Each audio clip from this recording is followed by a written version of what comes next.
El texto para memorizar de esta semana que veremos en unos minutos es parte del discurso de Jesús sobre el costo de ser su discípulo. En su enseñanza sobre el discipulado, Jesús mencionó regularmente la necesidad de calcular el costo de seguirlo, que podría ser alto. Es importante señalar que en sus enseñanzas sobre el discipulado, Jesús no habla de la maldad del dinero ni de la condenación de los ricos. Simplemente nos advierte que no permitamos que nuestras posesiones se interpongan en nuestra búsqueda de la eternidad con Él. Ninguna de las cosas que el dinero puede permitirnos, ya sea placeres, poder, renombre, nos producirá ningún bien si, a causa de ellas, perdemos el derecho a la eternidad. Si bien la Biblia no condena las riquezas, sí advierte sobre el peligro potencial que hay en ellas. Porque según Pablo, el mal es el amor al dinero, no el dinero en sí. Y si le agregas dinero a un corazón egoísta, es la fórmula perfecta para la desgracia, el problema y los problemas serios que afectan no solamente a la persona, sino a los demás. Los ricos y poderosos, así como los pobres y los débiles, son igualmente bienvenidos al reino de Dios. Como Pedro se dio cuenta en la casa de Cornelio, dice, Dios no hace acepción de personas. Pero en cada nación, el que le teme y obra justicia, Él es acepto. Eso dice Dios. Dios está tan preocupado por la salvación de los ricos y los poderosos como por los pobres y los débiles. Así que toma tu Biblia.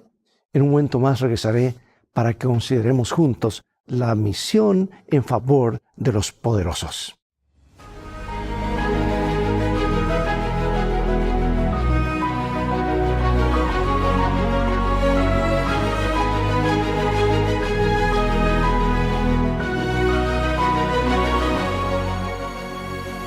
Comenzaremos con el versículo mencionado en Mateo capítulo 16, versículo 26. Porque ¿qué aprovechará al hombre si ganare todo el mundo y perdiere su alma? ¿O qué recompensa dará el hombre por su alma? Si bien se escribió hace muchos años, la Biblia, la palabra de Dios, es la revelación de la verdad de Dios para nuestro mundo. Y entre las muchas verdades que revela está la de la naturaleza humana. Y que ya sea en la Judea del siglo VII o en el Perú del siglo XXI o allá por Europa o donde sea, básicamente todos somos iguales, pecadores necesitados de la gracia divina. Y esto incluye a los ricos y poderosos.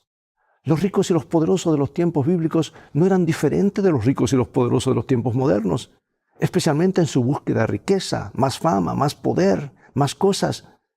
Muchas veces, aunque no siempre, a expensa de los vulnerables. Sin embargo, Dios demuestra el mismo interés por la salvación de los ricos y los poderosos que por los débiles y los necesitados.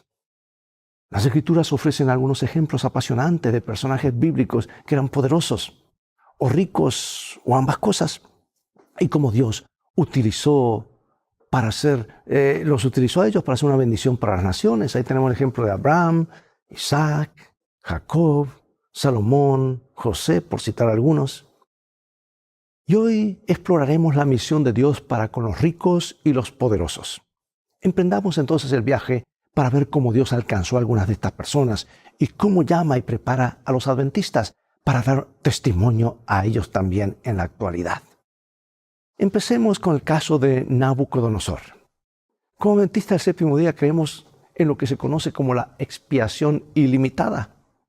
Esto significa que, a diferencia de la postura de algunos cristianos, creemos que la muerte de Cristo fue por toda la humanidad, no únicamente por un grupo especial de los predestinados por Dios para salvación. Porque Dios desea que todos los hombres sean salvos y vengan al conocimiento de la verdad. Jesús ofreció como sacrificio por nuestros pecados, y no solamente por los nuestros, sino también por los de todo el mundo. Por eso todos fuimos elegidos en Él desde antes de la creación del mundo, aunque no todos lo elijan a Él. Por consiguiente, también encontramos relatos en la Biblia de todo tipo de personas que son alcanzadas por Dios. Un ejemplo sorprendente en la Biblia de cómo Dios alcanza a los incrédulos, a los poderosos incrédulos, vamos a decir así, es la historia del rey Nabucodonosor. El juicio de Dios se ejecutó sobre él de una manera similar a la de algunos reyes israelitas. Pero el relato bíblico de Nabucodonosor, quien recapacitó y reconoció al Dios creador, muestra que Dios se preocupa tanto por los ricos y los poderosos como por los débiles y los necesitados. En el versículo 37, el más poderoso hombre de la tierra, aquí en Daniel capítulo 4, versículo 37 nos dice: Ahora yo, Nabucodonosor, alabo, engrandezco y glorifico al Rey del cielo, porque todas sus obras son verdaderas y sus caminos justos, y él puede humillar a los que andan con soberbia. Bueno, ojalá todos los ricos, los poderosos y los soberbios de entre los mortales comprendieran esta verdad. La pregunta es, ¿qué podemos aprender de esta historia? En primer lugar, Dios utiliza a creyentes comprometidos como Daniel como puente para llegar a los incrédulos poderosos. En segundo lugar, Dios puede intervenir directamente en el proceso de testificación para alcanzar a los incrédulos poderosos. Dios humilló a Nabucodonosor por su orgullo y su arrogancia. Y aunque esta fue una historia muy dramática, hay muchas otras maneras en las que los ricos, los poderosos y los arrogantes pueden ser humillados. Aunque no seamos ricos ni poderosos según los criterios del mundo, pregunto, ¿por qué debemos tener cuidado de evitar el tipo de arrogancia que había manifestado este rey?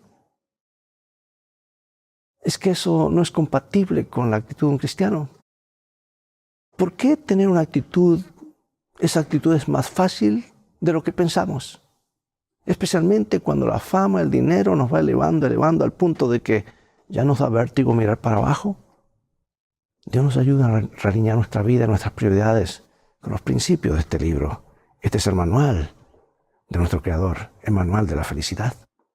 Vamos a otro caso de un poderoso Naamán.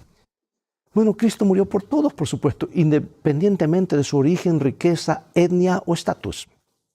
Dios está alcanzando a poderosos del mundo no cristiano, y espera que vivan a la altura de la luz que tienen. En el libro 2 de Reyes, capítulo 5, leemos: Entonces Naamán dijo: Te ruego pues, ¿de esta tierra no se dará a tu siervo la carga de un par de mulas? Porque de aquí en adelante tu siervo no sacrificará holocausto ni ofrecerá sacrificio a otros dioses sino a Jehová. En esto perdone Jehová tu siervo, que cuando mi señor el rey entrara en el templo de Rimón para adorar en él, y se apoyare sobre mi brazo, si yo también me inclinare en el templo de Rimón, cuando haga tal, Jehová perdone en esto a tu siervo. Y él le dijo: Ve en paz. Se fue pues y caminó como media legua de tierra. Naamán hizo 2 peticiones inusuales después que Dios lo sanó de la lepra. En primer lugar, pidió llevar 2 mulas cargadas de tierra de Israel a Siria, con el propósito de adorar al Dios vivo. Dijo: porque de aquí en adelante tu siervo no sacrificará holocausto ni ofrenda a otro Dios, sino al Señor. En segundo lugar, Naamán pidió permiso para inclinarse junto a su rey, aunque ya no adoraría a los dioses de su rey. Bueno, ahora Naamán creía en el único Dios verdadero. Sin embargo, todavía tenía creencias paganas. Su pedido de llevarse tierra de Israel indicaba que no entendía completamente al Dios creador. Tal vez supuso que necesitaba llevar tierra porque en su cosmovisión Dios es territorial como sus antiguos dioses, o tal vez quería, construir un altar con la tierra de Israel. Como algunos que tengo entendido que incluso traen en frasquitos agua del río Jordán para echarla al bautisterio porque piensa que hay algo especial. Hermano, no hay nada especial en eso. De cualquier manera, su creencia en Dios estaba mezclada con sus antiguas creencias. La historia de Naamán ofrece un contexto para los no cristianos que se acercan a Cristo en la actualidad. Una lección que podemos aprender de la historia de Naamán es que los cambios de cosmovisión llevan tiempo. La segunda petición era más preocupante. ¿Por qué Naamán pedía permiso para inclinarse junto con su rey para luego pedir a Dios que lo perdonara? La respuesta del profeta nos da una pista. Dice: ve en paz. Como poderoso de Siria, Naamán tenía deberes que cumplir que suponían un reto para su nueva fe. Es importante que los nuevos creyentes, especialmente los que provienen de otras religiones, reciban apoyo y orientación paso a paso para hacer frente a las exigencias culturales y sociales de su vida pasada antes de ser una nueva persona de fe. Recuerda, Naamán dejó su país impío como leproso y regresó como un hombre sanado y un discípulo del Dios creador.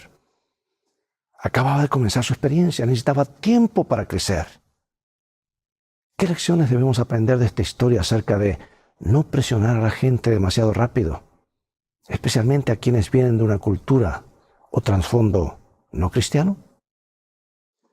Vamos a otro personaje clave es Nicodemo. Nicodemo era un hombre culto. La Biblia lo describe como un gobernante de los judíos. Jesús se refirió a él como maestro de Israel. Conocía bien su Biblia y tenía sed espiritual del Señor. Y desde una perspectiva humana podía parecer un seguidor de Dios. Guardaba todos los mandamientos, era un líder respetado entre los judíos, era poderoso y rico. Y muchos consideran que estas cosas eran señales de que Dios lo había bendecido. Sin embargo, resulta que estas apariencias superficiales eran únicamente eso, apariencias superficiales. En San Juan capítulo 3 nos dice: había un hombre de los fariseos que se llamaba Nicodemo, un principal entre los judíos. Este vino a Jesús de noche y le dijo: Rabí, sabemos que has venido de Dios como maestro, porque nadie puede hacer estas señales que tú haces si no está Dios con él. Respondió Jesús y le dijo: de cierto te digo que el que no naciere de nuevo no puede ver el reino de Dios. Nicodemo le dijo: ¿cómo puede un hombre nacer siendo viejo? ¿Puede acaso entrar en segunda vez en el vientre de su madre y nacer? Respondió Jesús: de cierto te digo que el que no naciere de la agua y del Espíritu no puede entrar en el reino de Dios. Lo que es nacido de la carne, carne es, y lo que es nacido del Espíritu, Espíritu es. No te maravilles de que te dije: os es necesario nacer de nuevo. El viento sopla donde quiere y oye su sonido, mas ni sabes dónde viene ni a dónde va. Así es todo aquel que es nacido del Espíritu. Y respondió Nicodemo y dijo: ¿cómo puede hacerse esto?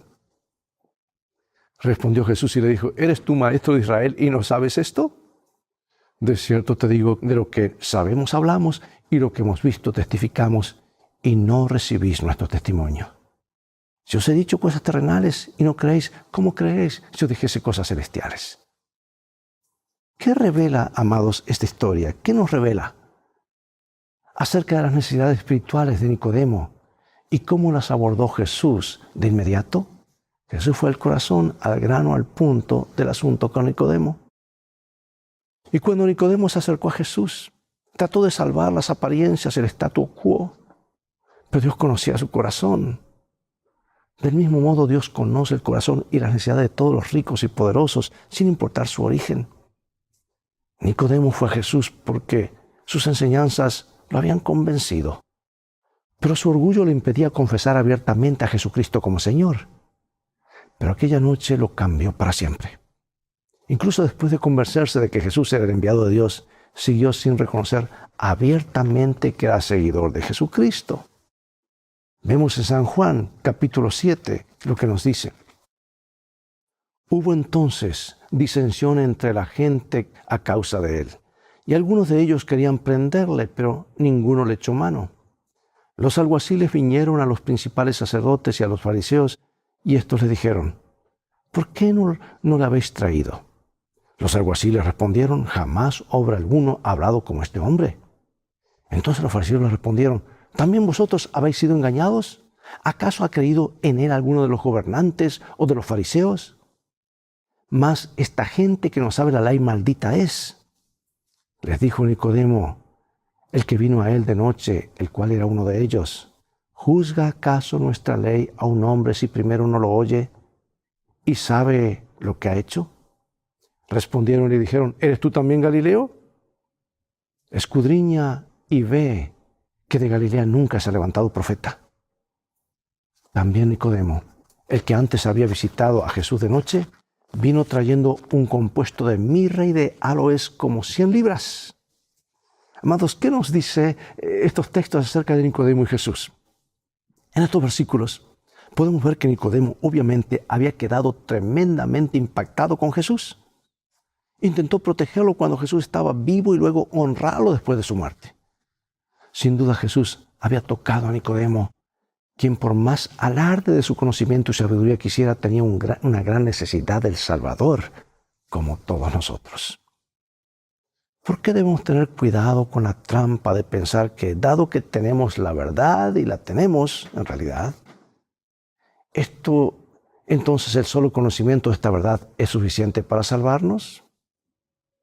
¿Cuántas almas se perderán que tenían conocimiento más que suficiente para salvarse, incluyendo el mensaje de los 3 ángeles? Es que hay algo más, amados, más del conocimiento intelectual. Hay algo mucho más profundo que eso. Otro ejemplo, tenemos el joven rico, o maestro de la ley, San Mateo capítulo 19. Entonces vino uno y le dijo: Maestro bueno, ¿qué bien haré para tener la vida eterna? Él le dijo: ¿por qué me llamas bueno? Ninguno hay bueno sino uno, Dios. Mas si quieres entrar en la vida, guarda los mandamientos. Jesús le dijo: si quieres ser perfecto, anda, vende lo que tienes y dalo a los pobres, y tendrás tesoro en el cielo, y ven y sígueme. Oyendo el joven esta palabra, se fue triste porque tenía muchas posesiones. Bueno, ¿qué lecciones podemos aprender aquí de la historia en la que, a diferencia de Nicodemo, una persona no aceptó a Jesús? Nicodemo lo aceptó, pero este joven se retiró. La interacción de Jesús con el joven rico muestra lo peligroso que pueden ser las riquezas. Fíjate en las palabras, repito, es más fácil que un camello, dijo Jesús, entre por el ojo de una aguja, que era una puertita bien pequeñita, que apenas entraba un cordero, una oveja, que un rico entre en el reino de Dios. Esto, por supuesto, no significa que los ricos no puedan salvarse, sino solo porque si no tienen cuidado, sus riquezas pueden ser realmente un impedimento para la salvación. A fin de cuentas, los ricos y los pobres se enfrentan al mismo destino, la tumba. Y esto significa que los ricos necesitan la salvación tan desesperadamente como los demás. El dinero no puede comprar la exención de la muerte. Esa exención es un don que Dios ofrece gratuitamente a quien lo reclama por fe. Yo soy la resurrección y la vida. El que cree en mí, aunque muera, vivirá. Zaqueo es otro personaje de la alta sociedad. San Lucas capítulo 19. Habiendo entrado Jesús en Jericó, dice, iba pasando por la ciudad y sucedió que un varón llamado Zaqueo, que era jefe de los publicanos y rico, procuraba ver quién era Jesús, pero no podía a causa de la multitud, pues era pequeño de estatura. Y corriendo delante subió a un árbol sicómoro para verle, porque había de pasar por allí. Y cuando Jesús llegó a aquel lugar, mirando hacia arriba, lo vio y le dijo: Zaqueo, date prisa, desciende, porque hoy es necesario que pose yo en tu casa. Entonces Zaqueo, puesto en pie, dijo: Señor, he aquí, Señor, la mitad de mis bienes doy a los pobres. Y si en algo he defraudado a algunos, se lo devuelvo cuadruplicado. Jesús le dijo: hoy ha venido la salvación a esta casa, por cuanto él también es hijo de Abraham. Porque el Hijo del Hombre vino a buscar y a salvar lo que se había perdido. Qué interesante. ¿Cuál es la diferencia entre esta historia y la del joven rico? Zaqueo respondió a Jesús de una manera que lamentablemente no lo hizo el joven rico. Nota que Jesús no le dijo a Zaqueo que vendiera lo que tenía para dárselo a los pobres, como hizo con el joven rico. Jesús debió haber sabido cuán atado a su dinero estaba el joven rico, y por eso le dijo eso. Y en contraste, aunque no sabemos todo lo que hablaron cuando Jesús estuvo en la casa, Zaqueo se convirtió en seguidor de Jesús.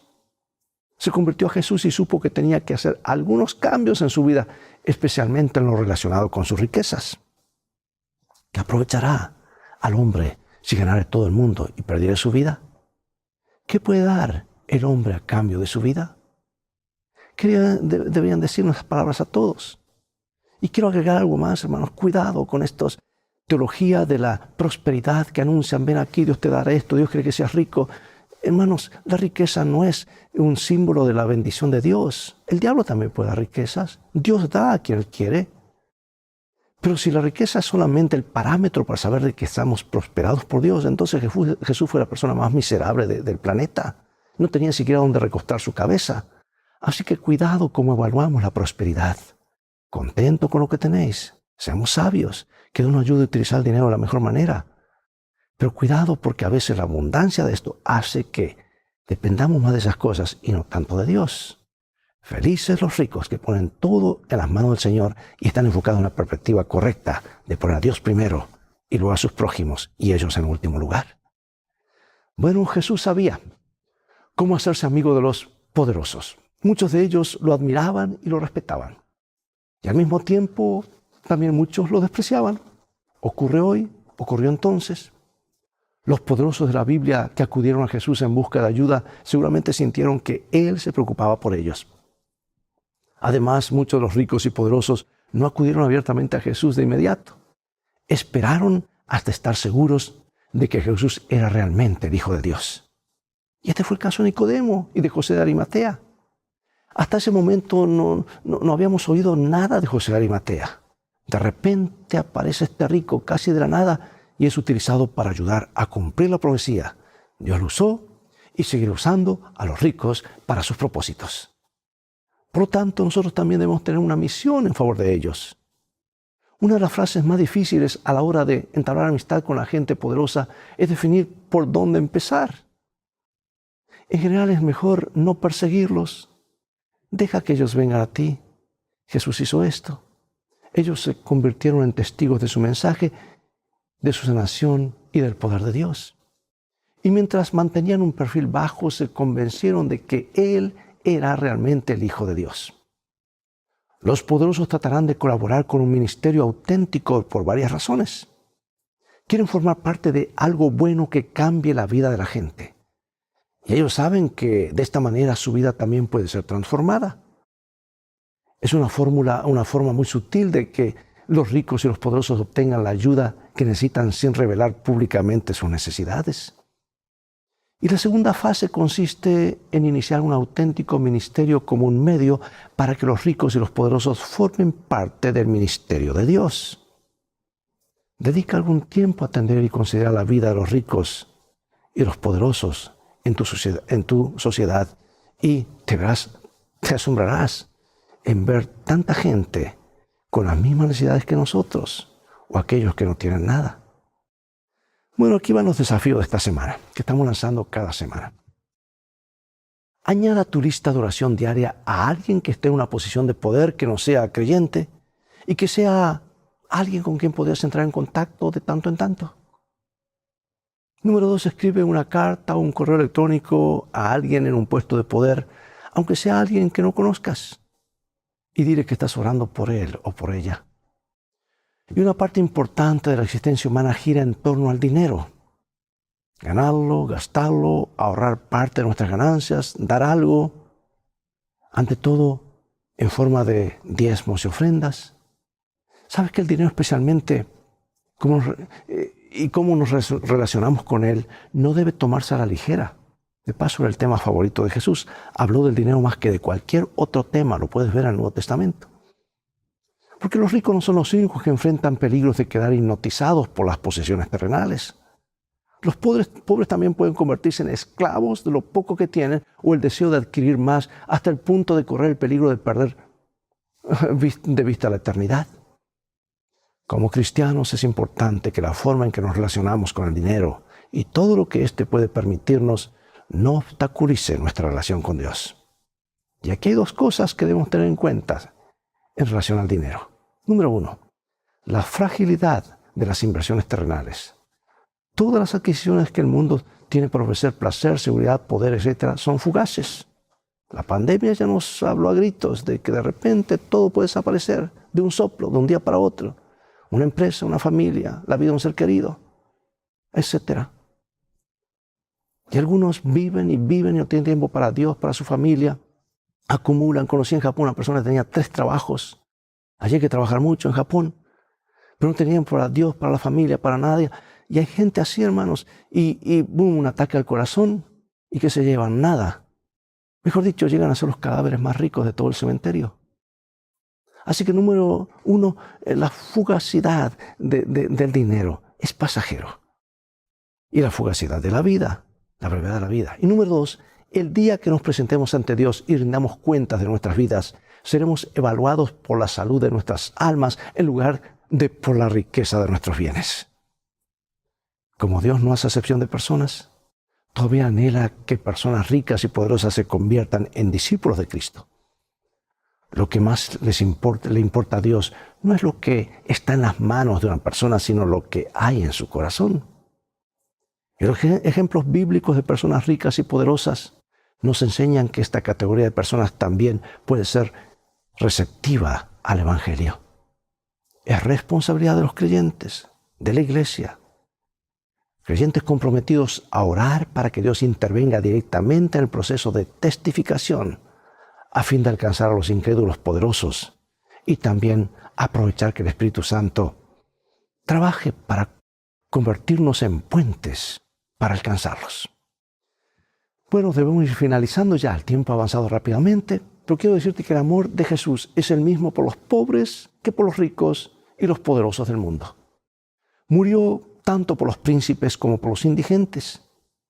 Jesús conocía la manera más eficaz de llegar al corazón de ellos y nos advirtió que es más fácil pasar un camello por el ojo de una aguja que un rico que entre en el reino de Dios. Bueno, hoy tenemos el desafío de llegar a los poderosos y los ricos con el Evangelio de Jesucristo. Pero la pregunta es, ¿cómo lo hacemos?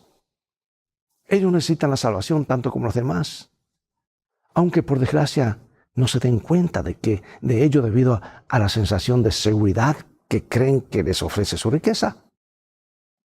Sin embargo, finalizo con esta cita inspirada por Dios de mi autora favorita en el libro Ministerio de Curación, un libro que nos habla justamente de cómo atender a las personas necesitadas, como las de alta clase. Dice, mucho se ha dicho respecto a nuestro deber para con los pobres desatendidos, pero ¿no debe dedicarse alguna atención a los ricos desatendidos?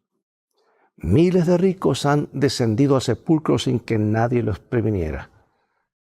Pero, por muy indiferente que parezcan, muchos de ellos andan con el alma cargada. Dios nos ayude, hermano y hermana, a que pongamos esto como una de nuestras prioridades en nuestra vida. Orar por aquellos que están en cargos importantes de mucha responsabilidad o que han sido bendecidos con una herencia o con mucho dinero o posesiones para que tú te puedas transformar, tú y yo nos podemos transformar en capellanes espirituales, líderes espirituales para ellos, interesarnos por ellos, orar por ellos y pedir que Dios haga un puente para que ellos conozcan el resto de la historia.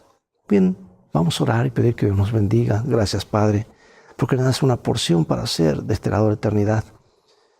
Queremos enfocarnos en alcanzar a todas las personas, no hacer acepción de personas, porque sean más pobres o más ricos o diferentes grupos étnicos. Ruego que nos ayudes a ver a cada persona como alguien ganable, alguien que es un candidato en potencia para el reino de los cielos. Úsanos como puentes de bendición para el mundo. En el nombre de Jesús oramos. Amén. Bien, es todo el tiempo que tenemos por hoy. Llegó el momento de despedirnos. Será hasta el próximo programa de Lecciones de Vida o Escuela Sabática. Invita a otros a sintonizar este canal. Transfórmate tú en canal de bendiciones. Mientras tanto, Dios te bendiga y te guarde. Y recuerda, tú vales mucho para Jesús. Él te ama más de lo que puedes imaginar. Y vamos a un viaje y hay altibajos, hay problemas, hay alegrías. Pero las cosas van a terminar bien y sabemos que han de terminar bien porque se nos dice cómo han de terminar. Para eso tenemos la Biblia como nuestro GPS, nuestro mapa y a Jesús como nuestro guía. Maranatá, Dios te bendiga.